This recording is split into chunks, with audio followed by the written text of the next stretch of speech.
சந்தியா ராகம் சரியில்ல. எல்லா போட்டியிலயும் ஜெயிச்சுட்டு சீனுவும், மாயாவும் சந்தோஷமா வீட்டுக்கு வந்துட்டு இருக்காங்க. ஹேண்ட் கப்போட வந்திருக்காங்க. இத பார்த்து வீட்ல இருந்த எல்லாருமே ஆச்சரியப்படுறாங்க. அட என்னடா இது காலத்துக்கும் அரெஸ்ட் ஆன மாதிரி தான். இதுல கைவிலங்கு வேற போட்டா தான் தெரியணுமா என்ன அப்படின்னு சிவராமன் கேட்க, அட ஏங்க மாமா நீங்க வேற.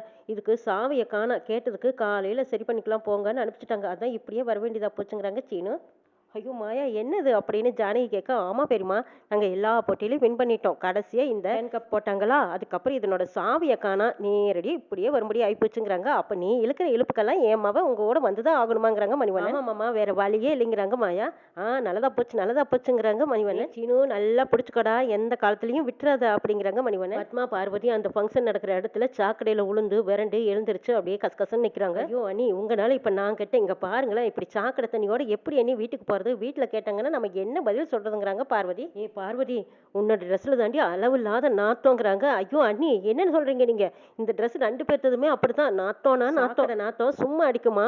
முதல்ல இதை தூக்கி கழட்டி போடணும். அப்பதான் கொஞ்சம் ஒரு மாதிரியாவது இருக்குங்கிறாங்க பார்வதி. கழட்டு ஆமா, எப்படி இப்படியே வீட்டுக்கு போறதுங்கிறாங்க.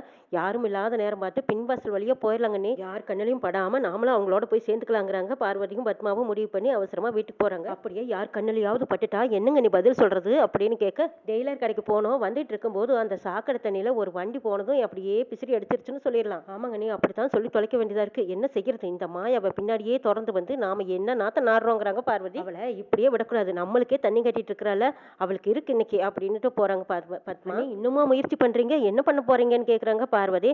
அதெல்லாம் உனக்கு இப்ப சொன்னா புரியாது, அப்புறமா சொல்றேன் வா அப்படின்னு கூட்டிட்டு போறாங்க. வீட்டுல எல்லாருமே ஒன்னா உட்காந்து சீனு மாயா விளையாடுறத பத்தி பேசிட்டு இருக்காங்க. சீனு மாயா எல்லா போட்டியிலும் ஃபர்ஸ்ட் பிரைஸ் வாங்கியிருக்காங்கன்னு தனா கதிர் 2 பேரும் சொல்லிட்டு இருக்கிறத எல்லாரும் ரசித்து கேட்டுட்டு இருக்காங்க. அப்போ பத்மாவும் பார்வதியும் அப்படியே திருட்டு பூனை மெல்ல நுழையிற மாதிரி வீட்டுக்குள்ள நுழையிறாங்க. 2 பேரும் வரதை பார்த்தா மணிவண்ணன் கேக்குறாங்க, ஏ பத்மா இவ்வளவு நேரமா நீ எங்க போன? என்னடி கோலம் இது?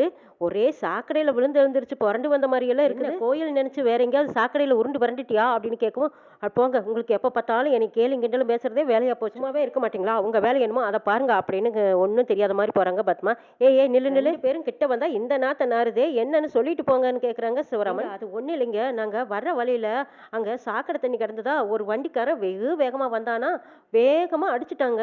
சாக்கடா தண்ணி அப்படியே மேல தெரிச்சிருச்சுங்கிறாங்க பார்வதி. சாக்கடை தண்ணி தெரிச்சா அங்கங்கதான் லேசா தெரிச்சிருக்கும். நீங்க என்ன ஒரே குளிச்சு முழுவி எழுந்திரிச்ச மாதிரி எல்லாம் இருக்குதுங்கிறாங்க மணிவண்ணன். எங்களுக்கே நாத்தம் பொறுக்க முடியல, நாங்க போய் முதல்ல ட்ரெஸ்ஸை மாத்திக்கிட்டு வரோங்கிறாங்க. நீங்க முதல்ல பதில் சொல்லிட்டு போங்கன்னு குறுக்காட்டுறாங்க. உங்களுக்கு என்ன தெரிஞ்சுக்கணும்? நாங்க வர்ற வழியில தெரியாதனமா சாக்கடையில கால் விட்டுட்டோம். 2 பேரும் சேர்ந்து வந்தோமா, ஒருத்தர் விழுந்ததும் இன்னொருத்தரும் விழுந்துட்டோம். இதுதான் நடந்தது. இன்னும் விளக்க வேணுமான்னு பத்மா கேட்கவும், அதுக்கு தான் முதல்லயே சொல்லிட்டு போக வேண்டியதானே, நாங்களும் சாக்கடைன்னு ஒண்ணுன்னு. அதுக்குள்ள ஏண்டி இத்தனை கதை விடுறீங்கிறாங்க மணிவண்ணன். மனுஷன் கூறுகட்ட மனுஷனுக்கு எத்தனை பதில் சொல்லி புரிய வைக்கிறதுன்னு கோவமா போறாங்க பத்மா. மாயாவும் சீனுவும் ஒரே ரூம்ல இருக்காங்க. சாப்பிடவா அப்படின்னு ஜானகி கூப்பிடவும், இதோ வரம் பெரியமா அப்படின்னு சொல்லிட்டு மாயா இழுத்துட்டு வராங்க. அப்ப சீனுவும் பின்னாடியே வராங்க. எல்லாரும் சேர்ந்து சாப்பிட உட்காரும்போது சீனு கையில விலங்கு இருக்கு. மாயாவுக்கு இடது கையிலையும் சீனுக்கு வலது கையிலயும் இருக்கிறதுனால சீனுனால சாப்பிட முடியல. நான் ஊட்டி விடுறேன் அப்படின்னு மாயா சீனுக்கு ஊட்டி விடுறாங்க. இதை பார்த்து குடும்பமே எல்லாரும் பார்த்து சந்தோஷப்படுறாங்க. பத்மாவும் பார்வதியும் அப்படியே பல்ல வெறுவிக்கிட்டு நிக்கிறாங்க. ஓஹோ, என் பையனை இந்த அளவுக்கு வளைச்சு வச்சிருக்கியாடி, கொஞ்ச நேரத்துல என்ன நடக்க போகுதுன்னு பாரு, துண்டக்கான துணியக்கானு 2 பேரும் எப்படி அத்துக்கிட்டு போறீங்கன்னு மட்டும் பாருங்கன்னு நினைச்சுக்கிட்டு இருக்காங்க பத்மா.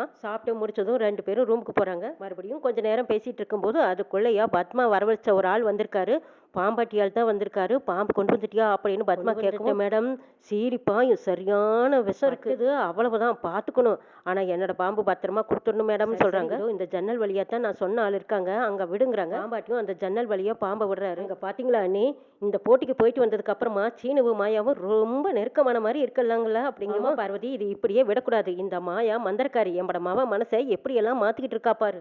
அப்படியே எனக்கு வயிறெல்லாம் எரிய தெரியுமாங்கிறாங்க பத்மா. சரி கொஞ்சம் அமைதியா இருங்க, என்னதான் நடக்குதுன்னு பாக்கலாங்கிறாங்க பார்வதி. அண்ணி எல்லார் முன்னாடியும் இவ இந்த ரோட்டி அடிக்கிறாளே, இப்ப தனியா 2 பேர் இருக்கும்போது சும்மா இருப்பாளா? ஐயோ என்னை கலங்க வைக்காத பார்வதி, நீ கொஞ்சம் அமைதியா இரு. இன்னைக்கு நம்ம தூக்கமே கெட்டாலும் சரி, இந்த மாயாவை நம்ம ஒரு வழி பண்ணாம விடக்கூடாது. எப்படியாவது காத்திருந்து அந்த பாம்பு மாயாவையே போட்டு தள்ளுறத நம்ம பாக்கணுங்கிறாங்க பத்மா. மாயா சீனு கிட்ட பேச நினைக்கிறாங்க. நான் உங்ககிட்ட பேச விரும்பல, எனக்கு தூக்கம் வருது, நான் போய் படுக்கிறேன்ட்டு எழுந்திருக்கிறாங்க சீனு. எழுந்திருக்கும் போது மாயா கையும் இழுத்து எழுந்திருக்கிறாங்க. இது வேறையா டிஸ்டர்பா இருக்குதுங்கிறாங்க சீனு. சீனு அப்படியெல்லாம் எனக்கு தெரியல அப்படிங்கிறாங்க மாயா. முதல்ல கீழே படுக்கணுங்கிறாங்க சீனு. அப்படின்னா 2 பேரும் சேர்ந்து தானே படுக்க முடியும். அது எப்படி நீ மட்டும் கீழே படுப்ப, நான் மட்டும் மேல படுக்க முடியும்? விலங்குக்கு சாவி கிடைச்சு இதை கழட்டி விடுறது வரைக்கும் நம்ம 2 பேரும் தனியா பிரியவே முடியாது சீனு. மனசுல வச்சுக்கிட்டு பேசு. இப்ப 2 பேரும் படுத்தா பாயில படுக்கலாம், இல்லைன்னா பெட்ல படுக்கலாம், என்ன சொல்ற அப்படின்னு கேட்க, வேண்டாம் வேண்டாம் நீ மேல படுத்துக்கோ, நான் கீழே படுத்துக்கிறேங்கிறாங்க. அது எப்படி முடியும் சீனு? ஒன்னா தான் படுக்கணும். சரி இரு, பாய் எடுத்து விரிச்சு போடலாம் அப்படின்னு சொல்லி பாய் எடுத்து விரிக்கிறாங்க. பாய் எடுத்து விரிச்சு படுக்கிறதுக்குள்ளேயே ஒருத்தர் மேல ஒருத்தர் விழுறாங்க. நான் பெட்ல படுக்கிறேங்கிறாங்க, ஒருத்தர் கீழ படுக்கிறேங்கிறாங்க. அப்படியே பெட்ல 2 பேரும் சாயறாங்க. பாத்தீங்களா நீ என்னென்ன வேலை பாக்குறா பாருங்க. சீனுவ சும்மா விட்டாளா? கையில விலங்கு இருக்குதுங்கிறத காரணம் காட்டி அவனை என்ன பாடு படுத்துறாங்கறாங்க பார்வதி. ஆமா பார்வதி, மாயா எப்ப வீட்டை விட்டு போறாளோ அப்பதான் நம்மளுக்கு நிம்மதி. மாயா அந்த பக்கமா பாக்குறாங்க. பத்மாவும் பார்வதியும் நிக்கிறத பார்த்துட்டு சீனுவுக்கு அளவில்லாத முத்தம் கொடுத்துட்டு இருக்காங்க. என்னடி பண்ற அப்படின்னு சீனு ஒரு சவுண்ட் கொடுக்குறாங்க. என்ன சீனு, நான் உன் பொண்டாட்டி, நான் உனக்கு முத்தம் கொடுக்காம வேற யார் கொடுப்பா? நம்ம 2 பேரும் பிரிய முடியாம இருக்கோம் இப்போதைக்கு. அதனால யாரும் ஒன்னும் சொல்ல மாட்டாங்க, யாருக்கும் தெரிய போறதும் இல்ல, பேசாம இரு அப்படிங்கிறாங்க மாயா. பத்மா ஜன்னல் வழியா பாத்துட்டு இருந்து, ஏ என்னடி பண்ணிட்டு இருக்க, என் பையன் ஏண்டி இப்படி கத்துறான் அப்படின்னு பத்மா கேட்கவும், நான் ஒண்ணுமே பண்ணல, உங்க பையன் தான் இவ்வளவு நெருக்கமா இருக்கமே, எனக்கு ஒரு 2 முத்தம் கொடுன்னு கேட்டாரு. 1க்கு 2 2க்கு 4 கொடுத்தேன், அவ்வளவுதான், வேற ஒன்றும் பண்ணல. உங்க பையன் ஆசையா கேட்டாரு, நானும் ஆசையா வச்சேங்கிறாங்க. போய் சொல்லாதடி, எல்லாம் நான் பாத்துக்கிட்டு தான் இருந்தேங்கிறாங்க. அடைச்சி என்னத்தை இது, புருஷன் பொண்டாட்டி தனியா இருக்கிறத இப்படியா ஜன்னல் வழியா நின்னு பாப்பீங்க? தாண்டி புருஷன் பொண்டாட்டின்னு சொல்லிக்கிட்டே இருக்கா, ஆனா எந்த காலத்துல என் பையன் உன்னை பொண்டாட்டியா ஏத்துக்க மாட்டேங்கிறாங்க. சீக்கிரம் உங்க பையனை என்ன பொண்டாட்டின்னு ஏத்துக்கத்தான் போறாரு, நீங்களும் பார்க்கத்தான் போறீங்க. அன்னைக்கு வாந்தி எடுத்த மாதிரி உண்மையிலுமே நான் வாந்தி எடுத்து அடுத்த வருஷம் உங்ககிட்ட பேரனோ பேட்டியோ கொடுக்க போறேங்கிறாங்க மாயா. சச்சா இவெல்லாம் ஒரு பொம்பளையா அப்படின்னு சொல்லிட்டு பத்மா அந்த பக்கம் போறாங்க. ரூமுக்குள்ள பாம்பு சுழண்டு வரத பார்த்த சீனு பயந்து போய் அப்படியே மாயாவை கட்டிப்பிடிச்சுக்கிறாங்க. ஐயோ பயமா இருக்கு, பாம்பு பாம்புங்கிறாங்க. சீனு பயப்படாத, நான் இருக்கேன் அப்படின்னு மாயா தைரியமா அந்த பாம்பை கையில பிடிக்கிறாங்க. ஜன்னல் வழியா தூக்கி விசிறாங்க. அது பத்மா பார்வதி கழுத்துல போய் சுருண்டு விழுது.